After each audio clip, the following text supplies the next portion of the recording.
Po ako dito po sa BEC, sa Kalipi po.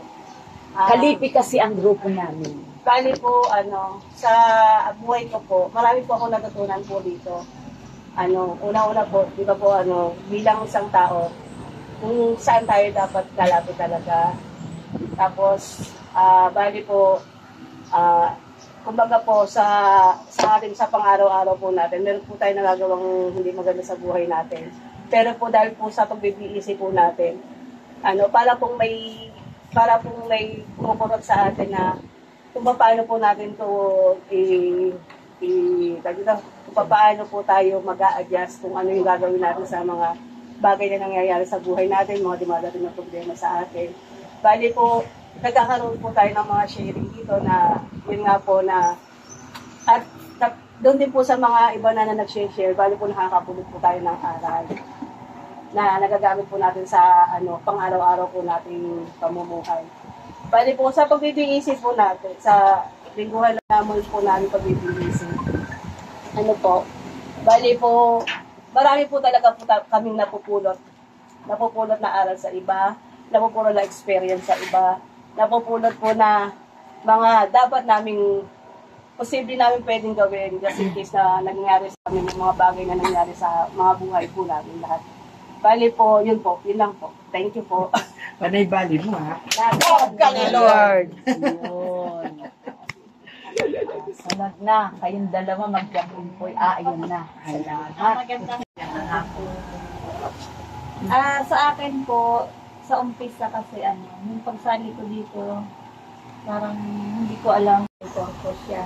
Kasi po nung dumating ako dito, wala naman po, kumbaga, may mga problema man, pero mga simple problema lang. Pero nung sabi nga po, pag ikaw pala sumusunod sa Panginoon, lalo kang sinusubok, doon ka, hindi pala porque nasa Panginoon ka, safe ka na sa problema, kumbaga, yung pala, pag nasa, paglilingkod ni Lord, doon ka lalong binibigyan ng mga pagsubok na kailangan mong paglabanan, kasi nandiyan nga si Lord, kailangan magtiwala kay Lord. Kumbaga, nung napasok po ako dito, nagkaroon po ako ng mabigat na problema na kala ko hindi na masusolusyonan. Pero dahil po, yung nagtiwala ako kay Lord, talagang binigay ko yung sarili ko, pinagkatiwala ko yung mga problema ko sa Kanya. At dahil hindi niya naman po alam, ang problema ko po, iniwalayan ako ng asawa ko noong panahon na yun. Pero kakadasal ko po ng kakadasal, si Ma'am malakas po kay Lord. Sinasama niya. Kami lahat. Sinasama niya po lagi yung sa panalangin na sana yung asawa ko ipuin, ganyan. Pero pasalamat po ako after 1 year, kung kailan po siya umalis, doon din po siya bumalik. Ganong problema kapin. Ay dahil nga po siguro, kaya inilapit ako kay Lord para meron akong kaagapay. Sabi ko nga po, kung wala si Lord, siguro dalawa lang pupuntahan ko. Sabi ko, kung hindi sementeryo, sa mental. Pero dahil po nung naligaw kay Lord, talagang pinagkatiwala ko po sa Kanya. Siya po ang pagpito sa buhay namin. Ngayon po, nasa amin niya siya, at okay naman po. Yun. Kani Lord. Yun. Salamat ako sa Panginoon. At magandang tanghali po sa inyo, sa aming mga visitor, at sa ating kapitana, at sa lahat po ng member ng Kalipi. Ang Kalipi po, kalipunan ng Liping Pilipinas. Yan po ang ibig sabihin. Ang sa akin lang po, yung pong mula po nagkaroon ng BEC, ngayon po, 1 year na po kami. Thank you, Lord, dahil po, doon ko po siya nakilala ng lubusan, ang ating Panginoon tapos po, yung pakikisalamuha ko sa tao, lalo pong lumalaki, gumagawa, kumbaga po, nagiging presentable po, ganun po. Tapos po, dumating po yung sa buhay ko, yung matinding pagsubok na talaga pong nahando na kahit anong tibay ko po, anong lakas ko, dumadating din po yung pinanghinaan ako kasi po namatay yung asawa ko. So ngayon po ako po yung naiwan sa mga anak ko na umaiyak kayo. So ngayon po, mula po ako patuloy na sumasama sa kanya, talaga po siya lang yung pinapitan ko. Sabi ko po na hindi niya ako pinababayaan, anumang pagsubok, kahit po ako mag-isa na lang, ako po yung nanay, ako yung tatay sa mga anak ko, talaga pong ramdam na ramdam ko po yung presensya niya sa buhay ko, na hindi niya ako pinababayaan. Tapos po, binibigyan niya po ako ng mga taong mababait po na talaga pong kita ko po yung pagmamahal niya, tulad po nila kapitana, nila konsihala, yan po mga kasama ko po. Kaya po, ang sabi ko po, gusto ko po habang ako'y nabubuhay at habang tayo malakas lahat, ipagpatuloy po itong ganito at makapag-akay pa po ng marami na yung para po patuloy na makilala si Lola. Yun po, yun lang po ang masasabi ko sa inyo. Maiyak po. Maraming salamat po. Love ka nila. Kitana, hindi ka nag-ano, love ako. Okay, so maraming salamat po sa inyo, sa tatlo. Sana magkaroon pa tayo ng second anniversary, iba naman ang magtitestimony. Opo. So maraming salamat sa inyong tatlo na patunayan natin na talagang si Lord nandyan umaagapay sa atin. So, bago nga pala bago tayo, kasi nakalimutan ko, bago po magnilay sa bahaginan po ng faith sharing natin o pagninilay, tandaan po natin yung salitang word.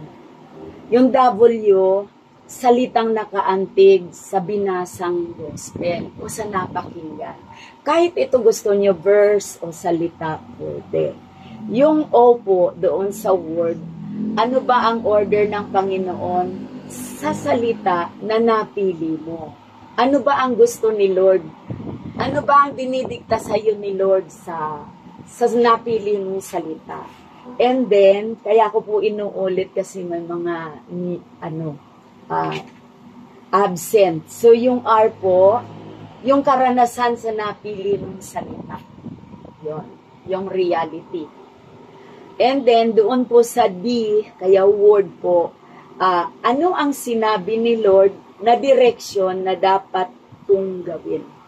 Doon sa salita, ano ba mula ngayon, ano ang direksyon ni Lord sa atin? Kaya itong tatlong nag-testimony ito. So, yung direksyon nila, napatunayan na nila. So, laging naririnig ko yung direksyon nila. Hindi po ako hihiwalay kay Lord. Yun po ang direksyon ko. Kaya, maraming salamat sa inyong tatlo. Palakpakan natin ulit. At nakamit nila. Sabi ko nga po, ang pagsali natin dito, ang pinakamahalaga, yung bumubuo tayo ng bahay sa kabilang buhay. Na, kung baga sa mas pagandahin natin yung titirahan natin pag tayo ay bawian na ng buhay. Kailangan yung maginhawa tayo habang buhay. Kaya po, napakahirap. Sabi nga ni Lord, magdadaan ka muna sa butas ng karayom bago ka makasunod sa akin. Kaya po, talagang Sis Annalyn, talagang totoo yun.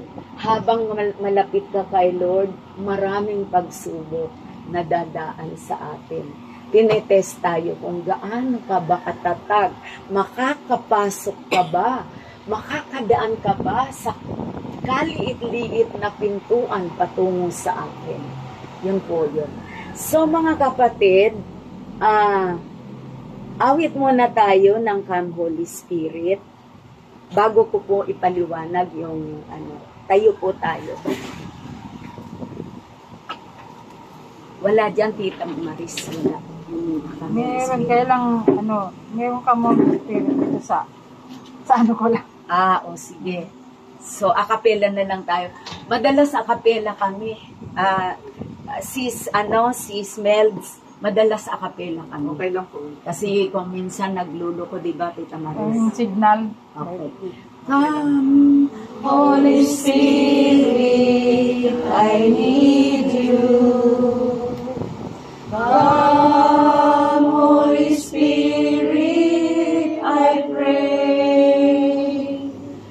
Come with your strength and your power. Come in your own special way. Come like a spring in the desert. Come to the weary of soul. Lord, with your sweet healing power, touch me and make.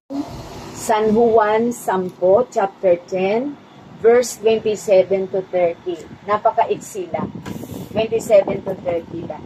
Sabi dito, ang panalangin, ang pagliwanag at pagninilay, kailangan pakatandaan natin kasi po dito nakabuod yung ating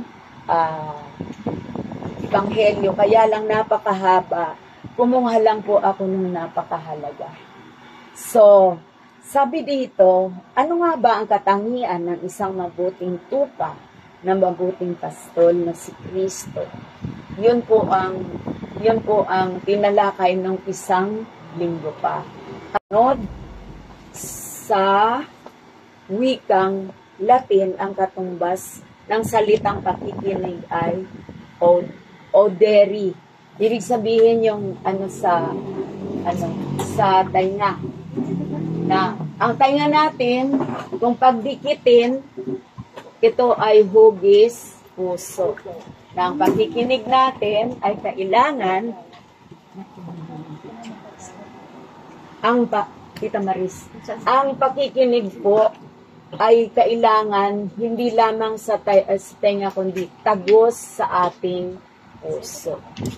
So, kaya ang pakikinig ay laging may kalakip na pagsunod. Hindi lamang tayo makikinig kay Kristo, kundi tayo ay tumatalima, sumusunod at nagsusubaybay ng kanyang aral. Mayroon daw tayo dapat tandaan. Una, ito ay nagaganap sa pamamagitan ng panalangin. Sa ating panalangin o sa ating pagdarasal, hindi lamang tayo ang laging nagsasalita, kundi kailangan din natin pakinggan ang tinig ng Panginoon na nangungusap ng katahimikan. So, dito nagagawa natin yung meditation. Yung pag nagdadasal tayo, kailangan i-imagine natin na kausap talaga natin si Jesus. Yung bang parang nakikita natin. Kasi hindi lang tayo umuusal ng mga salita, but ramdam natin na nandyan siya. So, yung meditation po, napakahalaga. Ang salita ng Diyos ang siyang nagsisilbing gabay sa ating pagninilay sa katahimikan. Sabi nga, para daw makamit natin ang spirituality, every day, kailangan, even though na hindi tayo makapagsimba, basahin natin yung Ebanghelyo for that day. Yun po kasi mayroon tayo pagnanasa na mabasa yung salita niya for that day. So, yun po ang tawag po nun, spirituality. So, nananalig tayo na ang mga salita ni Lord, yun ang pinagkukunan natin ng lakas araw-araw. Yun ang nagsisilbing gabay natin. Wala nang iba. At nasabi natin na si God ang access natin sa lahat na bagay. So, hindi yung mga kung sino, si God ang access natin. Talagang bibigyan tayo niya. So, ito ay nagbibigay daan sa lalong paglalim ng ating pananampalataya na pinagsisikapan natin tingnan at unawain na ang pangyayari sa ating buhay ayon sa mata ng Diyos sa ating pakikinig sa panalangin, unti-unti natin naagan ang pagkilos ng Diyos sa ating buhay. Kagaya nga po ng tatlong nag-testimony sa atin. Napakinggan natin, umikot na sa kanila, napatunayan na nila yung na may upuan doon. May upuan doon. Ito pa napatunayan na hindi lang sa kanilang tatlo, kundi sa atin lahat. So, by second anniversary, tiyak na mayroon mag-testimony ulit. Diba si Sarah? Yun. Si Sarah. Nakita ko kasi si Sarah. Okay. So, ang pangalawa po, special mention at saka si Ma'am Tess. Mamaya po, wala nang tawanan pag Word of God yung basahin natin solemne na tayo mamaya. Ngayon, nagpapaliwanag ako, kaya Ebanghelyo po ang tinatalakay natin. Ang pakikinig sa tinig ni Jesus bilang mabuting pastol ay ang nananahan sa ating konsensya.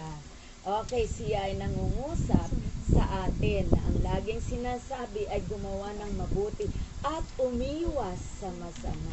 Subalit, kung minsan, dahil sa iba't ibang ingay at gulo sa ating paligid, hindi natin lubusang mapakinggan at maunawaan ang sinabi ng ating konsensya. Naranasan niyo ba din yun? Na kung minsan naliligaw tayo, although na alam natin si Holy Spirit andyan sa atin. Okay. So, ako din nararanasan ko yun. Okay. Sabi dito, dahil din sa pagkahumaling natin sa mga makamundong gawain at sapitan ng laman, nagiging manhid ang ating kalooban na kahit masama na ang ating ginagawa ay wala na tayong maramdaman. Hindi natin naririnig ang tinig ng ating konsensya. Okay, at ang panghuli, sabi dito, ang pakikinig sa tinig ng mabuting pastol ay naisasagawa natin sa pamamagitan na ating kahandaang sumunod sa kalooban na maraming pagkakataon sa ating buhay na mas sinusunod natin ang sarili nating kagustuhan, na tayo ay nagiging bulag at walang pagsasaalang-alang sa kalooban ng Diyos. Dahil dito, tayo ay nagiging makasarili na siyang naghahatid sa atin sa pagkakasala. So, pag tayo pala makasarili, nagkakasala tayo. No? So, tandaan natin na tayo ay, ang tawag sa atin ay maliit na simbahang sambayanan. Ito ay basic ecclesial community. Kaya po, pagkaraan nito, pupunta na naman kami sa bahay-bahay. Kasi para maihasik natin ang mabuting balita. Bluetooth mode. So, salamat, nagsidating na kayo. So, thank you very much. At least, Sis Tiopi, ikaw pangalawang pagbasa ng natin, ay tuturo ko na lang sa iyo. Magsitayo po tayo. Mawit muna tayo ng alilunahan niyo po kami. Sunod na? Sis Nadine. Sis Nadine. Ayun. Sis? Bas mo na siya. Honey? Bani. Oo. Invited siya, sis. Yan ang president natin sa Santa Cruz, Paris. Si Sis Melds. Sis Melds. Sabi po yung Hindi mapapahamak. Sis Let. Nakikinig. Sis Bilen. hindi kailan po mapapahamak. Hindi kailanman. Sis Chris. Pas. Sis. Nakikinig. Ako, saan na yung napili ko? Mapapahamak. Yung word na mapapahamak. Ako